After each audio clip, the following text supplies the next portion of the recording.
Okay, so I'm trying to figure out what this thing right here is.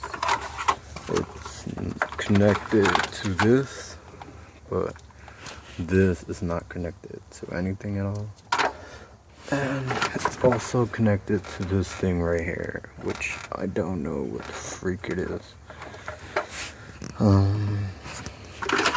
So it's just a long ass wire.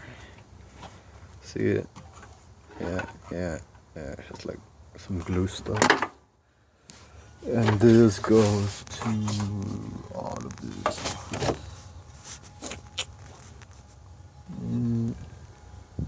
To that. And then all of that goes back to my reverse lights, which don't work at all. So if you guys know what it could be from like an alarm system or something, but I don't know.